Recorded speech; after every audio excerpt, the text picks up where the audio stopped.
Hello, everybody. Welcome to another episode of Bengals Brawl. This week, I'm joined by Evan McPhillips. He is a Pro Football Focus analyst, and he also works with Pro Football Focus Bengals, specifically on Bengals grades, statistics, analysis, stuff like that. So he's our go-to guy, and I'm very excited to have a conversation with him, invite him onto the show, and I need like a Pro Football Focus crash course. I know what it is, but I'm definitely excited to pick your brain. So, Evan, welcome to the show. Thanks for having me. I appreciate it. I'm excited to talk a little Bengals. We got a little bye week, so it's a good time to kind of stop and take a look at what we've got so far and what we can hope to expect in the future. I want to kind of start with Pro Football Focus specifically, and I just want to know about your background and how you got into it, what kind of drew you towards it, or how is there like a crash course out there, or do you like go to school for this, or are you just really smart? Well, a lot of us actually start out doing part-time data collection, and so usually you'll get your start there and kind of work your way up. There's a lot of different data collection processes, from collecting all the routes run by running backs, tight ends, and wide receivers to recording blocking schemes, player participation, which is basically figuring out where players are aligning on different plays in the game. So tracking snap counts, alignment, and things like that of that nature to go back and use for the basis of a lot of the data and analytics that we do.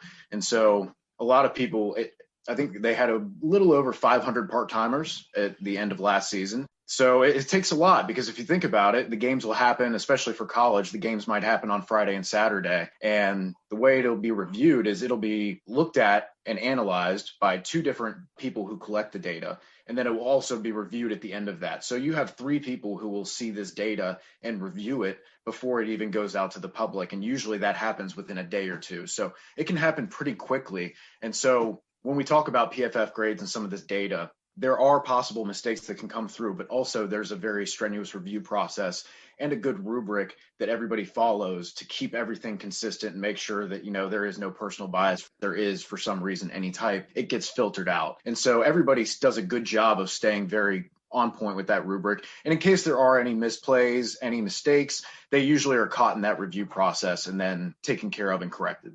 That was like the best explanation ever. I feel like I'm a pro now. I want to break that down. When there's 2 to 3 people watching this game, are you all watching just one position specifically? Are you watching the entire game? Maybe I'm not good at focusing, but that sounds like a very hard process. It can be, and it can be a grind if you talk to anybody who does it, because a lot of times they'll be doing it late into the night and often all condensed in, a 12-hour span even. So when you're looking at that, you're talking about the different processes. You might be looking at different, more narrow position groups. So if you were looking at, say, all blocking, and you were charting the blocking schemes and the different blocking techniques that are used, then you'd be looking mostly at the offensive line and the tight ends and the running backs. Whereas if you're doing player participation and you're trying to track where every player is lining up in every snap, you're going to be looking at every player on the field, offense and defense, and charting those. So depending on what kind of process you're looking at, you could be looking at a finite group of players, or you could be looking at everyone who's on the field and charting. So it really just depends on the process. So it can be quite overwhelming. Just so I can wrap my brain around this, has somebody keyed up videos for you and play by play? Are you looking at all 22 film? Are you looking at sideline footage? And then how many times, if you were to complete an entire game, how many times have you watched through every play? That depends on the process and how good you are. And sometimes you might have to watch a play 3 or 4 times over. For the first initial run through, we do collect the data live. So as the game is going on, someone is recording the game, and usually around commercial breaks or the end of drives, we'll clip that video and upload it, and then we can review that a little bit. And then so we'll go ahead, we'll review that video with 2 of our review processes, and then the ultimate review will also use all 22 footage. And so when they do go back and review those grades, they do look at those. And they also use that all 22 footage in some of the more specific areas that you need, say, like all blocking, to review those and kind of see things much better where you might need to use all 22. Usually you can get by watching play a couple times, say for player participation, where you're charting where every player is on the field. You may not always be able to see their numbers exactly very well. So you kind of pick up on little techniques like picking up on wristbands, colors of of socks, things like that to try and help be identifiers for players on the field. And then we will use the All-22 to help review that process after it's completed to make sure that the data is as accurate as possibly can be. People always are like, oh, wow, you know so many people in the Bengals. And it's because I watch every game and I love this team. But also, I have my own little indicators of who everybody is on the field. So sometimes you know what, I'm just gonna have to reach out to you separately and I'll tell you how I remember every player. So if you ever need any help, I got you on that. I'll give you my tips. And then now I want to know, so I have noticed on Twitter that the grades come out like throughout the week. Is that because throughout the week you guys are still rewatching games or putting together like different stats, or are those old ones that you're still putting back up, or is this just like constant every day this is what you guys are doing? Like, well, I know you said you have 500 part-timers, but do you have like full-time people that are just hammering away at all times? Absolutely. So we have quite a few full-time data analysts as well. And so the grades will usually be completed and reviewed multiple times within 24 hours of kickoff for NFL. So when the game ends, usually within 24 hours, the grades are updated. And they are subject to change within the first day or so when things are still being reviewed, things are still being kind of looked at a little more closely, and anything that might have slipped through the cracks kind of pops its head up and you can take a closer look and see, well, did we have that on the right? Did we have that, maybe that coverage attributed to the right person, or maybe that pass blocking pressure, was that necessarily on them? We go back and take a look at anything that might be popping out as an issue. But the grades are usually completed by Monday within a 24-hour period after the game is ended. And then, so those grades will be there. And so you'll see, like you mentioned, I'll kind of trickle them out with the PFF Bengals account, which everybody should go follow for some great Bengals stats and analysis. Try and leak some of the best grades that we have and some of the grades that maybe either complement or compete with a narrative that's out there to try and generate a little bit of conversation about how we're looking at things, how we're remembering things, because there's some instances, let's say, where there's a turnover worthy play, like a dropped interception or a near fumble, that you as a fan take a deep breath and go, okay, didn't happen, you know, it worked out, that's fine. But we find that you're able to predict a player's performance year over year, and it's much more sticky, is what they would say, to look at these turnover-worthy plays as opposed to just interceptions, because those turnover-worthy plays give you an indicator of how careless or careful someone is being with the ball. And that's something that's much more stable year to year, because we find turnovers, especially fumbles and interceptions, are very erratic. Interesting, because I have always said that I love football because I feel like it's a really big mental game.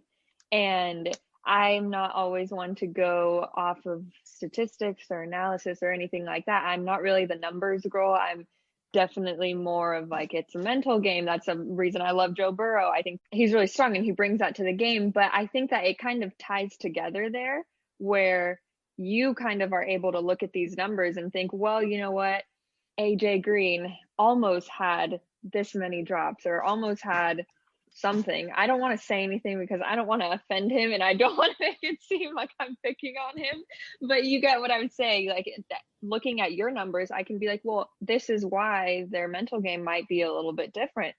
It all comes full circle one way or another. But that also makes me think about, I feel like you view football in a very different way. I feel like you kind of have a very unique point of view into the game. So I'd love to hear about how your game days are. Like, are you able to like sit back and have a beer, or how do your game days go? I feel like there's a lot more pressure on you. Yeah, usually for game days, I'm trying to focus on, I guess this is kind of a Joe Burrow, Justin Herbert thing, which I promised myself I wouldn't bring up, but as PFF Steve mentioned on the podcast the other day, Herbert's got the sizzle, Joe Burrow is the steak, right? And so what he means by that is Justin Herbert may have the splashy deep down the field plays, but Joe Burrow does a lot of his work dicing you up in between the 10 and the 19-yard line, that kind of intermediate area where he does a lot of great work and is very accurate. He's actually our second highest graded quarterback in the 10 to 19-yard range since 2006.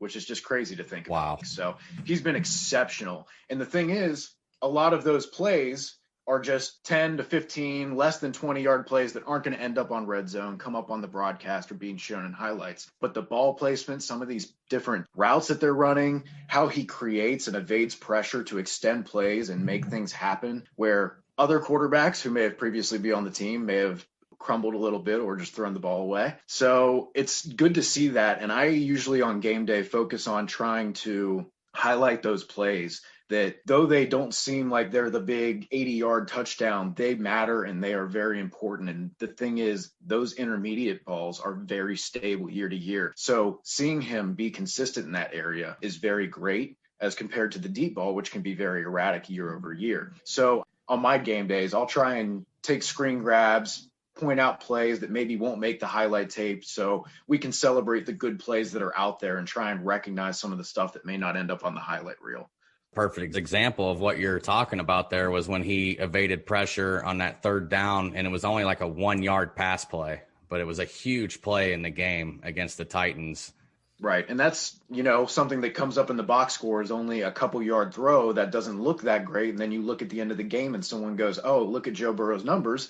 He's got a low yards per attempt. He didn't play that well. But PFF grades will add context to these throws and add in degree of difficulty for down and distance, game situation, and things like that. So that, yes, it may have been a 5-yard pass, but we've seen, 10-yard passes that are way more difficult for both the throw and the catch than, say, like an 85-yard wide receiver screen for a touchdown. And so PFF is able to pull out, kind of take a step back from just the general statistics and add context to the play. And that's one of the neat things about PFF grade.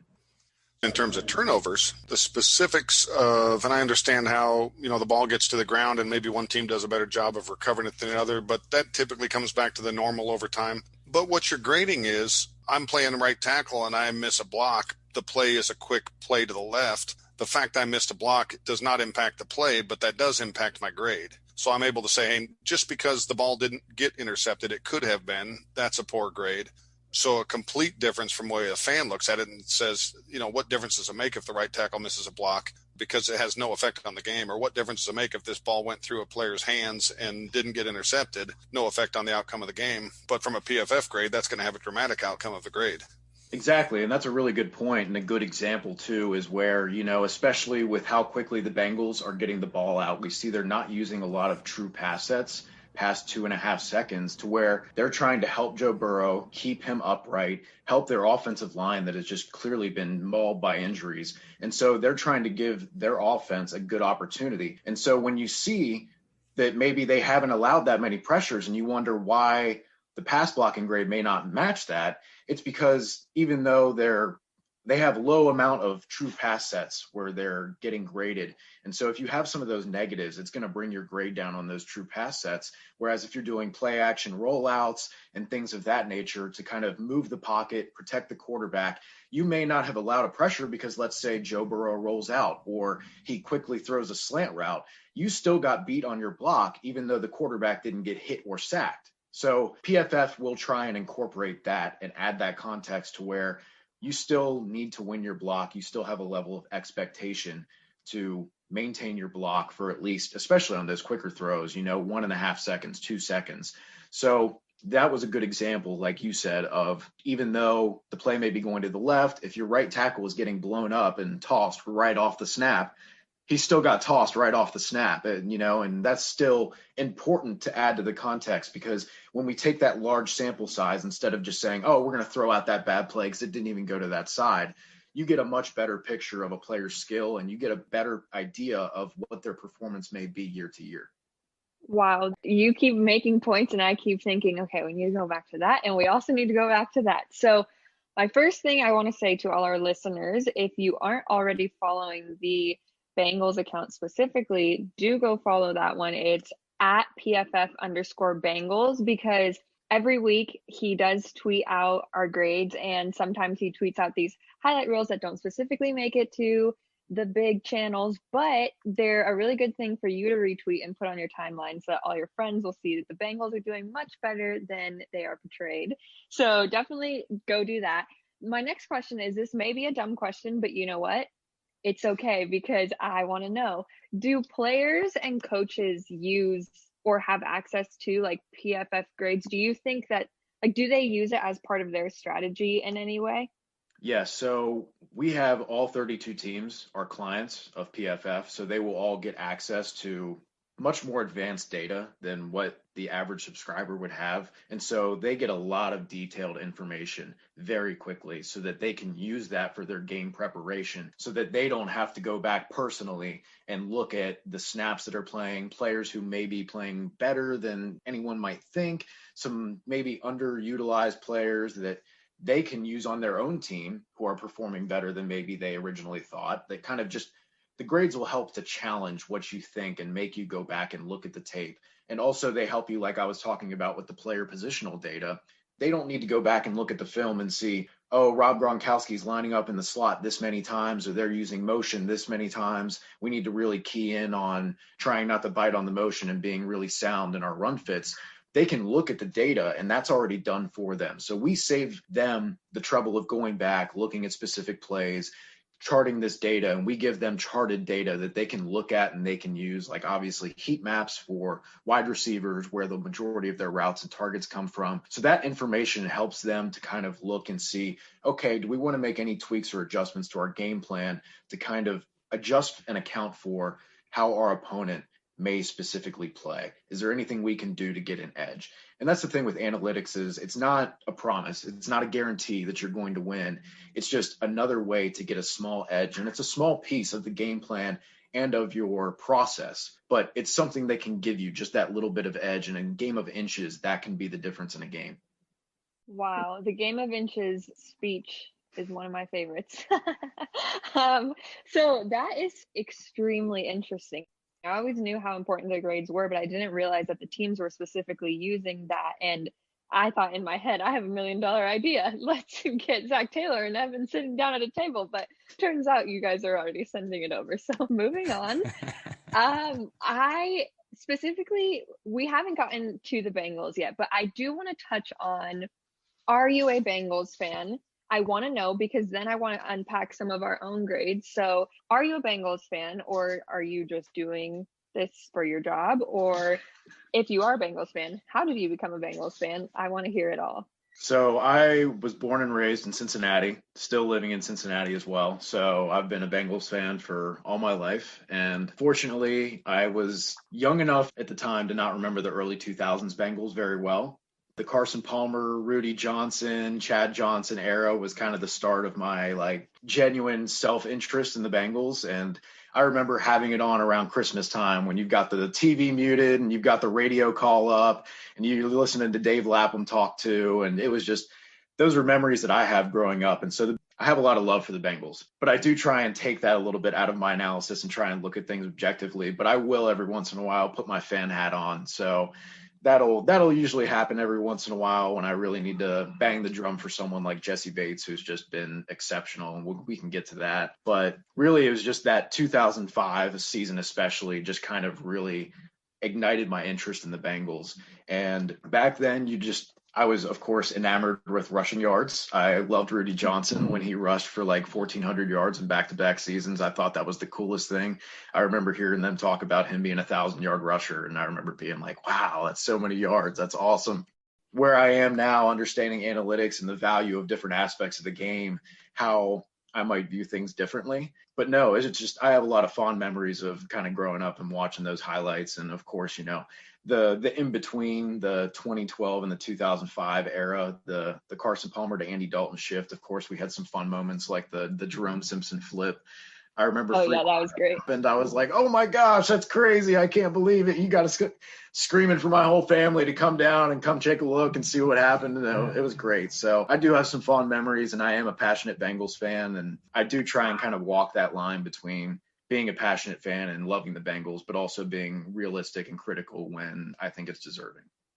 That is really awesome. That's a very special way to look at the team. And so that I want to know about, do you have a favorite player specifically now? I know you mentioned Jesse Bates and he deserves all the praise, but do you have somebody that you kind of catch yourself like every week checking their grades, seeing how they're doing? Is there anybody that comes to mind? I love Tyler Boyd and Jesse Bates, I think, and William Jackson. Those are like my big three, I guess. I really want to bang the drum for them at any point because I see how valuable they are, and especially with the Bengals' need at corner, current need, and also if they let William Jackson walk for any reason, they would have a dire need at corner. So I know, he hasn't necessarily been consistent throughout his career, but he does show that high upside play, and at least he can provide value at one of the two cornerback spots they need. But I love looking at their value, Jesse Bates, and I feel like Tyler Boyd has kind of been one of the most underrated NFL receivers over the last couple of years. So any chance I can get to kind of highlight how he's doing and kind of bring attention to that and say, hey, I know you don't think about him as a top 15 or top 20 receiver. He may not come to mind, but he's out here just getting it done every single week. And we consistently see third and fourth down conversion rates are often a little finicky. They can fluctuate a little bit. There can be some noise and some variance, but Tyler Boyd is consistently on money downs, third and fourth downs, just a go-to guy who is just consistently delivering. And we remember seeing that in the Falcons game that they won at the last second with an AJ Green touchdown. Tyler Boyd gave them multiple fourth down and third down conversions going down the field and set up that AJ Green touchdown. But usually that doesn't get shown. I remember he had a whip out that was beautiful that just torched the cornerback and got him wide open. So I like to sing his praises any chance I get and try and make sure that people are giving him his due. Another thing about Tyler Boyd that I love so much, and you see in the clips, and it doesn't matter if it's T. Higgins that caught it or AJ Green or whoever, who's the first guy to congratulate that other receiver that caught it? It is Tyler Boyd every single time. He is hyped. What kind of grade would you add for that for PFF? Is that like a +4 rating on something?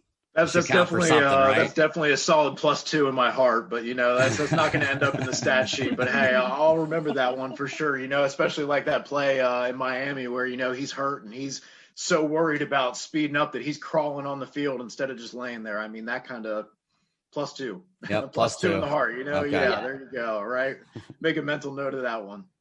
Yeah, Tyler Boyd, shout out Tyler Boyd. He is incredible. Happy to have him on our team. I want to know, are you excited about what we're seeing? Obviously, Joe Burrow makes us all excited. But from the analytics side, do you think that the Bengals are trending upwards? All the fans are watching and saying, it's going to come together. We're getting there. We're getting better. But realistically, looking at the numbers, do you think we are trending upwards? We are getting better? Absolutely. And I think it's important to consider, I know everybody's kind of beaten this narrative to death, but there has been no preseason. There was limited offseason interaction that these players could have to develop their chemistry, to really adjust to all the new faces that are in there as well. And obviously that's been a revolving door at the offensive line, especially. And they've succeeded in the past weeks despite that. And they are still, in the last couple of weeks, they've been one of the league's most efficient offenses. So it absolutely is trending upward. And when you look at, we're at the halfway point of the season now. And so when we look at the weeks 1 to 4 and weeks 5 to 8, and we look at those kind of first 4 games and last 4 games, keeping in mind that we're dealing with smaller sample size. So one big game, one bad game can kind of impact those grades depending on how many snaps you've played. But largely, you do see promising signs of improvement from multiple players.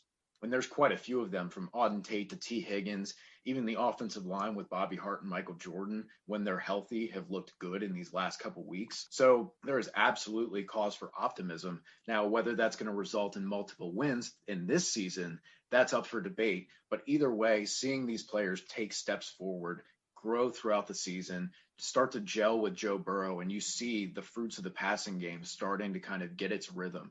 You can see how much better the offense has kind of flowed together from not just a chemistry perspective between the players, but also from a play calling perspective too. Everything has kind of been very smooth the last couple of weeks, and it feels like everyone's kind of gelling and hitting their stride at about the same time now. Hopefully a bye week will give them opportunity to look extra polished when they come up against the Steelers. Yeah, that would be amazing. Speaking of the O-line, our grade against the Titans, I'm sure you've probably heard from everybody. We were all so excited. They got so much praise. I do a Commissioner Yaz Bengals fans pick the player of the week, and last week it was the O-line. We were all so excited about it, and then the grades came out and we were like, wait, what's going on? Can you unpack that for me a little bit? So this is back to the conversation we were having a little bit earlier, where they didn't use, every drop back was not a true pass set, where it's moving pocket, balls coming out in under 2.5 seconds. these quick throws where the offensive line is a little bit protected. And those are not going to impact your grade very much. You'll have generally kind of expected production on those where you hold your block a second and a half, 2 seconds, and you don't let pressure get to it. You let the play be executed.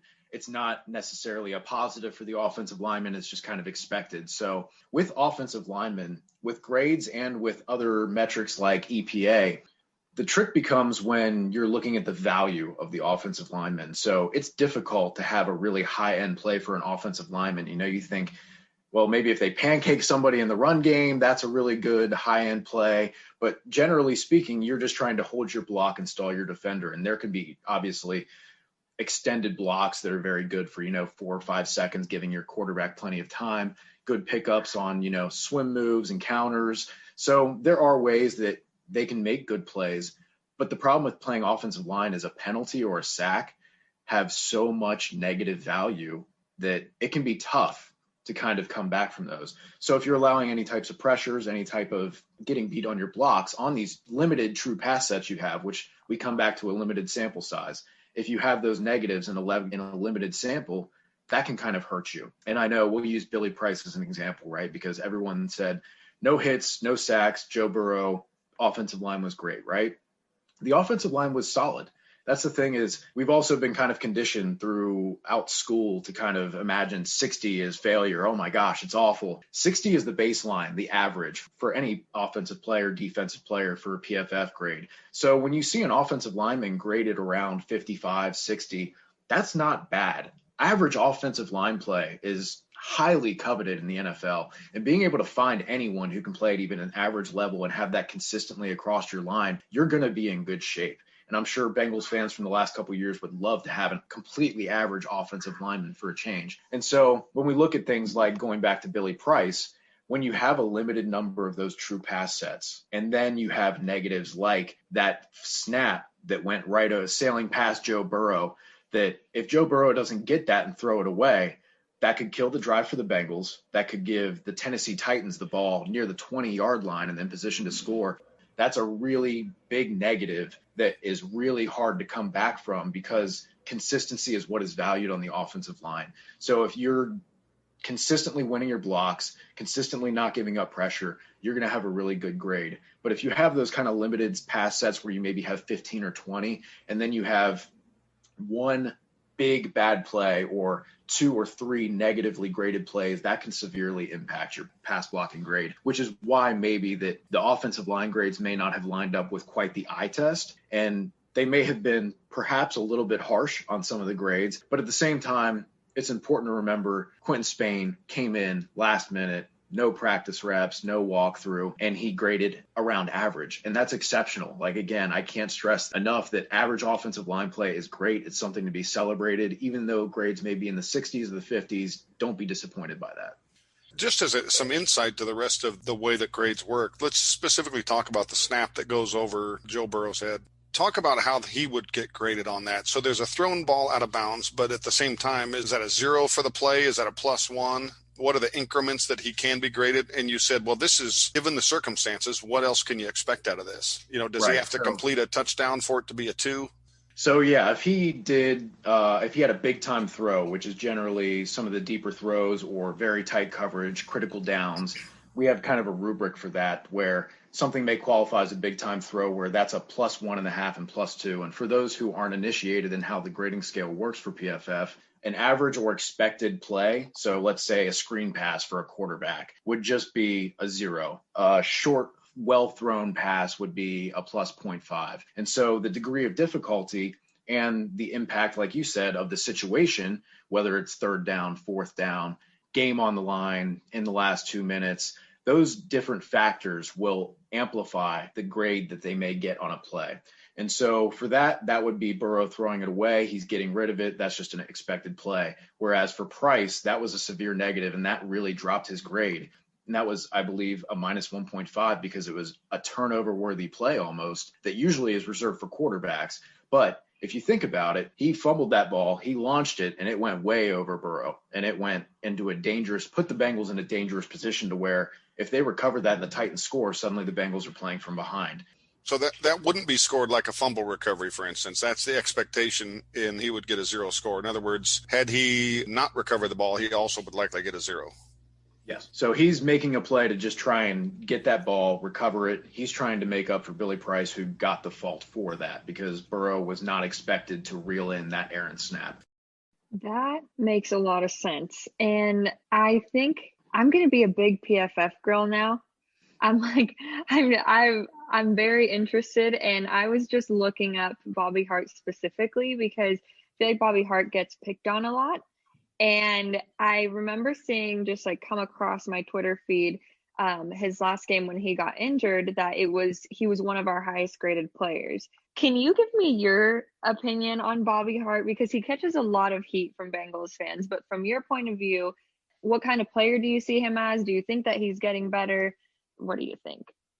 So that's a difficult question to unpack. So when you look at his grades over his career, right, if someone consistently grades in the 50s and the 60s or a little bit lower, you would say, oh, like Bobby Hart's always been an average to average plus kind of run blocker, right? He's struggled in pass blocking. He's usually ended up between the 50 and 60 area. So after about 5 or 6 years, we could say, hey, this guy is just kind of a bottom tier starting tackle. He's kind of right on that fringe of starting NFL tackles. When he's got his higher upside play, he may be in the 20s. And when he's got his lower upside play, he doesn't look like he belongs on the field, right? And so what we have is a career average kind of tackle having a career season. And that's something that's important to kind of remember when we're thinking about player progression, especially, right?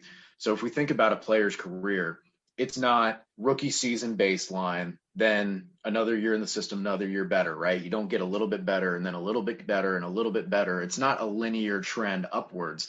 There's a lot of up and down. You might be injured one season. You may just kind of have let yourself go in the off season and not be in the best physical shape. There's different reasons that someone may have for not playing up to their standard level of play. And so it's important to remember that there's some up and down, and bad players can have good career years and good players can have bad career years. So I think we're in the midst of Bobby Hart having one of his best years yet. If you look at weeks 1 to 4, he was struggling a bit, especially in pass blocking where he had a 53.9 grade. But he did have a 75.7 run block grade, which was kind of boosting his overall a little bit and kind of making people go, okay, well, hey, Bobby Hart's not doing terrible. He had, 1 or 2 games in there that were kind of bringing down his pass blocking grade a bit. But overall, you saw that improve. If you look at weeks 5 to 8, where he only played 3 games, obviously, and got injured, he had an 80.4 pass blocking grade in those 3 games and 66.8 run blocking. So you did see him perform better as a pass blocker. You see him still grading out as above average in the run game. And so that's kind of boosted him. And he was actually in the PFF team of the week at tackle for that week that you were referencing. So we did see some improvement from Bobby Hart. We saw a good start to the season and we saw him get better. And hopefully he continues that when he comes back nice and healthy and we can say, hey, Bobby Hart had a career year. That's great. Let's hope we can kind of capture some of that magic in a bottle and save it for next season too. One thing I've noticed is that he's not committing as many penalties. He doesn't seem to be having the 3 false starts a game and the 2 holding penalties. That doesn't seem to be happening. So I'm sure that has a lot to do with his increase in grade. Right. Yeah. And if you think about it, just from a perspective of if you're usually getting a holding penalty, that's taking you pretty far back. So those are usually almost as bad as sacks in terms of killing a drive success. So you really want to avoid those penalties, really avoid those sacks, because those usually end your drives. And so those are the big negatives that you want to stay away from as an offensive lineman. Allowing some hurries and some pressures, that's going to ding you a little bit. But if you're overall being very consistent, that's not going to hurt you so much as, like you said, if you get penalties, that's almost valued nearly as a sack because you're talking about going back and setting yourself back an extreme amount of yards and almost doubling sometimes the yardage that you have to go for your first down. So you're making it a lot harder on your rookie quarterback and you're just making it harder on your offense in general. And that is baked into things like expected points added and like PFF grade. And so that's incorporated that value that is lost on that drive from that penalty and the result of it. I think last week I saw it come across my Twitter again, because that's just where I get all my information, that Tyler Boyd had some of the most contested catches in the NFL. Is that correct? It might have been either Tyler Boyd or AJ Green. It was AJ Green with the contested catches, and Tyler Boyd is actually dominating in the slot in terms of just raw numbers production in terms of catches and yards. They've both been much better, and AJ Green has definitely looked better in the last couple weeks as well. Yeah, so those particular tweets that you sent out had me thinking about our wide receiver room as a whole. And I tweeted out a discussion and I was like, do we secretly have like one of the best receiving corps in the NFL, or are we about to? I didn't say we're already there. I said maybe like, are we about to? Do we need to add a little bit more speed, depth, and then we'll be there? Do you think that our receivers deserve more credit than they're getting simply because of those statistics that you just told us about?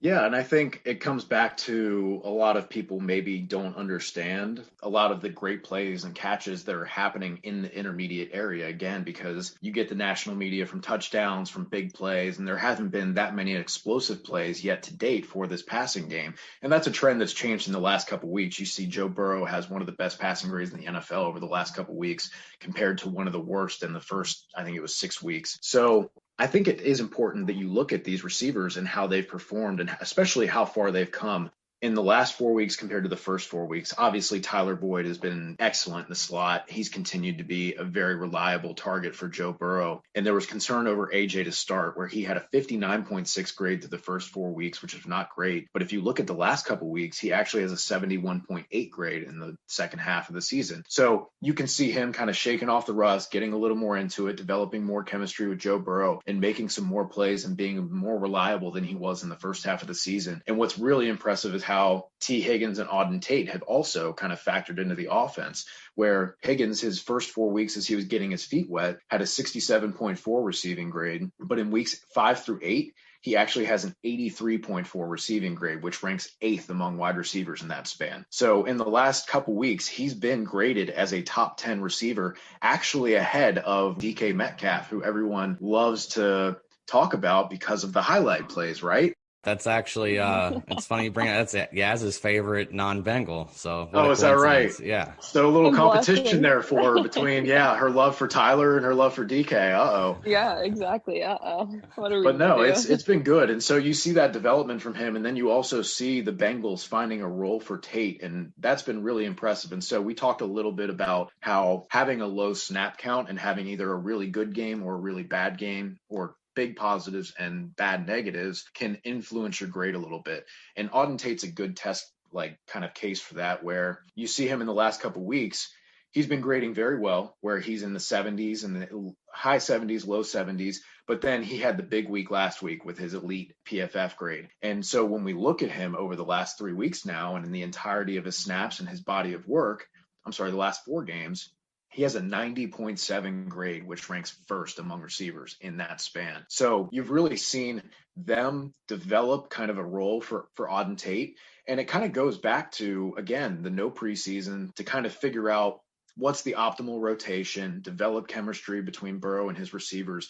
And I think with John Ross kind of being phased out, with Mike Thomas kind of becoming a filling guy, and Auden Tate now kind of assuming his role in the offense, and they're talking about expanding his role even more, I think you've seen progression in every area of these receivers, from Tate to Higgins to AJ, to where everyone is getting more comfortable. Joe Burrow is getting more comfortable, and they are combining to make exceptional plays. So I do think that the Bengals wide receiver core is definitely one of the most underrated in the NFL, mainly because there's not those deep, flashy plays, but down to down consistency, they are getting the job done, especially in recent weeks. I'm feeling really optimistic right now, so thank you for that, because I think that we are heading in a good direction. And another person that I want to touch on, and I keep bringing up all these specific players, and I'm so sorry to do this to you, but somebody that has been catching my eye specifically has been Vonn Bell. So you're speaking of positives and negatives and how that affects you. And I try to tell people after I watch a game, I'll be like, oh, Vonn did good that game, or Vonn looked good, or Vonn was kind of all over the place. And people always are like, you're an idiot, because they don't see him like picking off the quarterback. I don't know what it is, but people don't like to agree with me when I say that Vonn Bell did a good job. So do you have any insight on Vonn Bell? Am I crazy, or is he doing okay? So Vonn Bell is, you kind of got to temper your expectations and not necessarily expect him to be a standout in coverage, because that's just not who he is. He's a good run defender, a sure tackler. He's got an 84 tackling grade and a 73.6 grade against the run, and he's done well in that regard. But he has struggled in coverage, especially in recent weeks until last week. So if you look at the Ravens game on, he had coverage grades of 46, 45, and 36. And you see, if you look at his targets, through the first 4 weeks, the opposing quarterback only targeted him 7 times, whereas in the last 4 weeks, they have targeted him 21 times. But he really made him pay against the Titans, where he had a 90.2 coverage grade and was all over the place. So it's been a little bit of up and down in recent weeks, and he's struggled in coverage, giving up almost 85% of his targets in the last couple of weeks. But then, of course, last week he only allowed 1 catch on 4 targets for 10 yards, had his pass break up, a passer rating of 39.6 when targeted. So he looked great last week. Want to give him exceptional credit for that. He's been solid against the run throughout the season. He's been a good tackler, but you don't want to necessarily expect him to be like Jesse Bates out there in coverage. You want to expect Von Bell's going to be that run defender and also give you a little bit of coverage from time to time that you should be happy to see. I guess that makes sense. It might just be that I see his jersey a lot recently, so I'm like, oh yeah, he's been good. But that makes a lot of sense. So let's talk about Jesse Bates, because he is sneaky, one of my favorite players, and word on the street is that he's rated like the #1 safety in the NFL. Does that still stand? Yes. So actually, fun fact, the first article I wrote for PFF was about Jesse Bates having a breakout rookie season. But no, Jesse Bates has been exceptional. He's still the highest graded safety in the NFL, and it's not particularly close. He's got a 90.1 overall grade in first, and second place has a 79.8. He's been exceptional in coverage. I mean, just all over the place. His range, his ball skills, he has a 90.5 coverage grade. Again, second place is 78.5.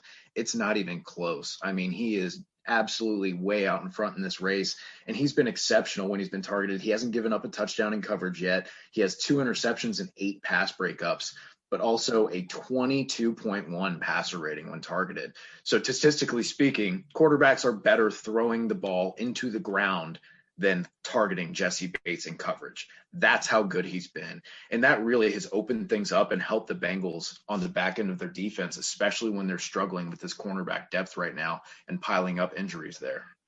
Awesome. I love that it's really far for the second place spot. So I hope that he keeps it, because I love to say that we all have the #1 safety in the NFL. We love to hear it. So before we let you go, Mark has another question, and I want to talk about Rookie of the Year. But Mark, I'll let you go first. Yeah, so, covering the depth of the Bengals, what's your expectation and what have you seen for 4-year track record at the Minnesota Vikings coming out of Trey Waynes? How much of an addition do you expect that to be to the defensive backs?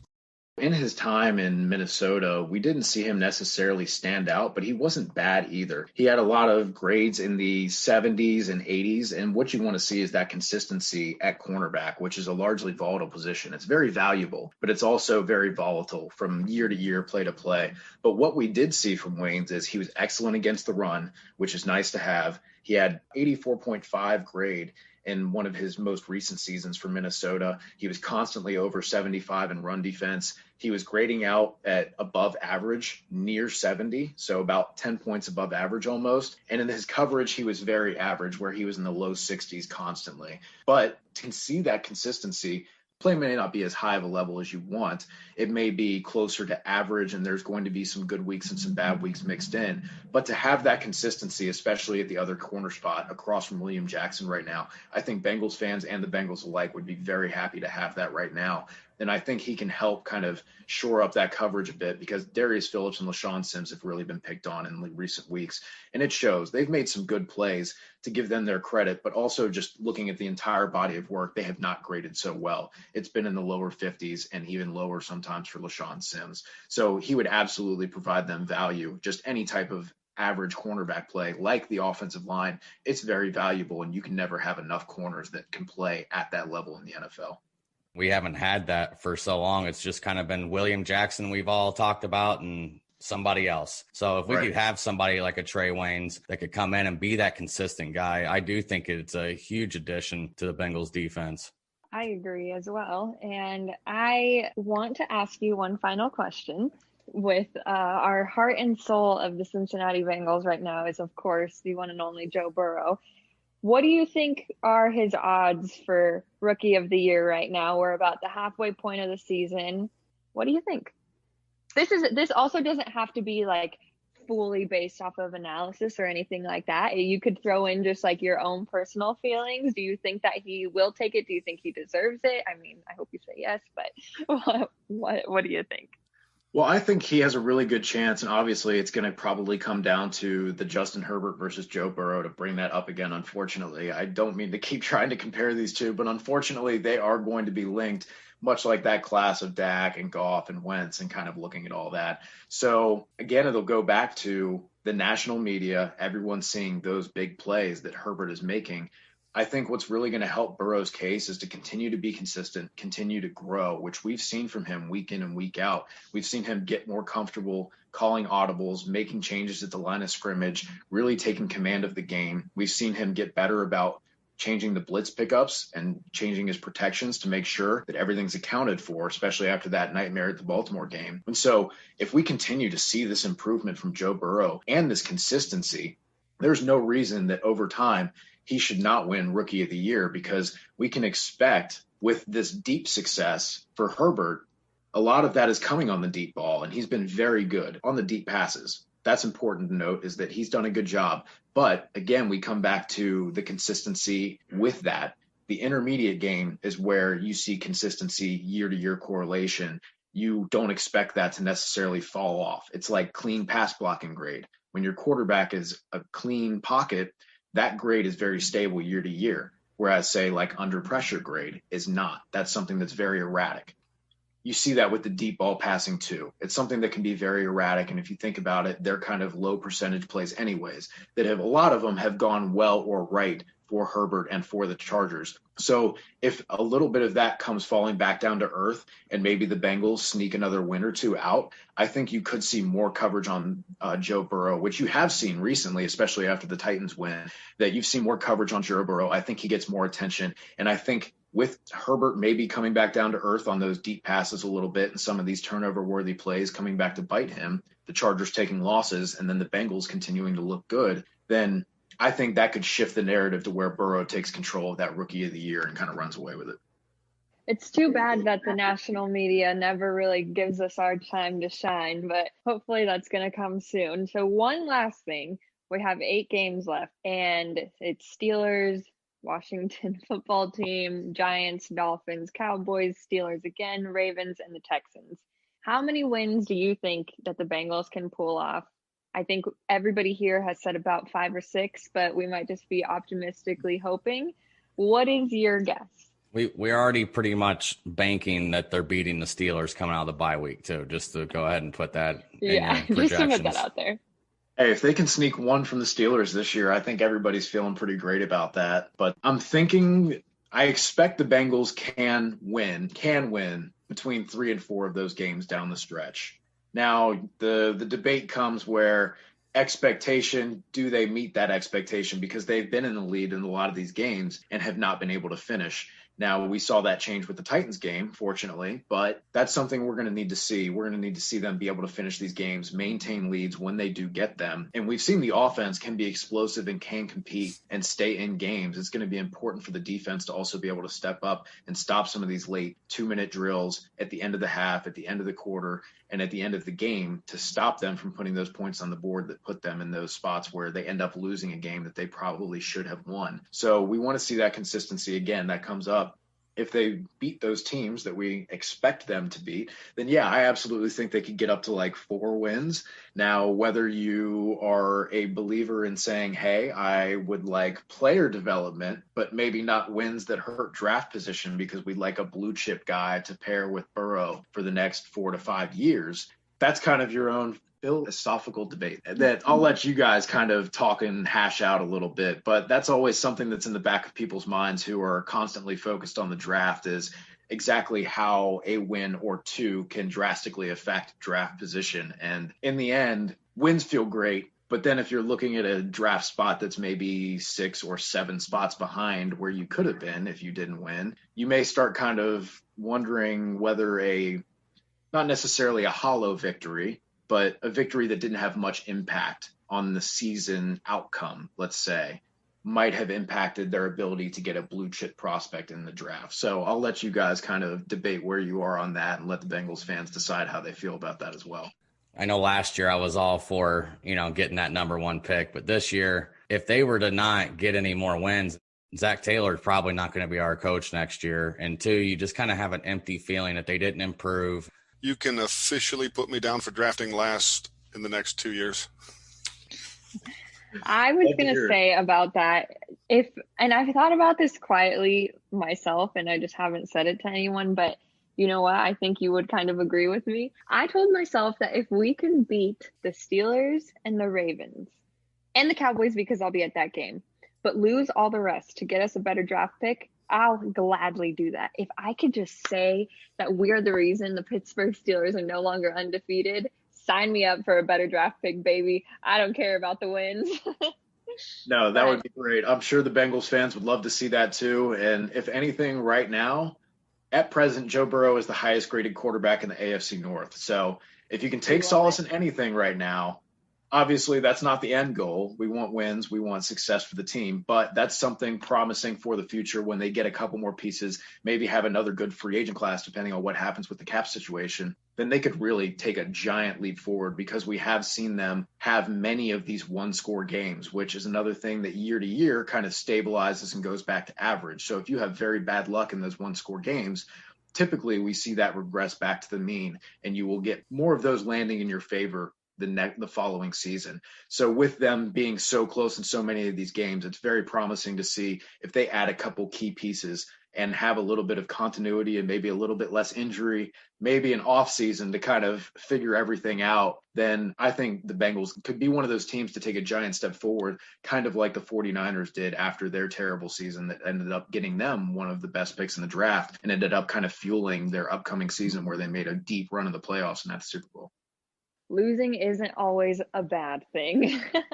But anyway, thank you so much, Evan, for joining us. This was so informative. And to be honest, I feel a little bit smarter now. And I'm not saying that I wasn't smart before, but I feel like now I'm going to try to look at the game a little bit differently. So thank you so much. Thank you for all the work that you do. And everybody, go follow his personal Twitter as well as his PFF Bengals Twitter. And it was so great talking to you. Thanks for taking the time to talk to us.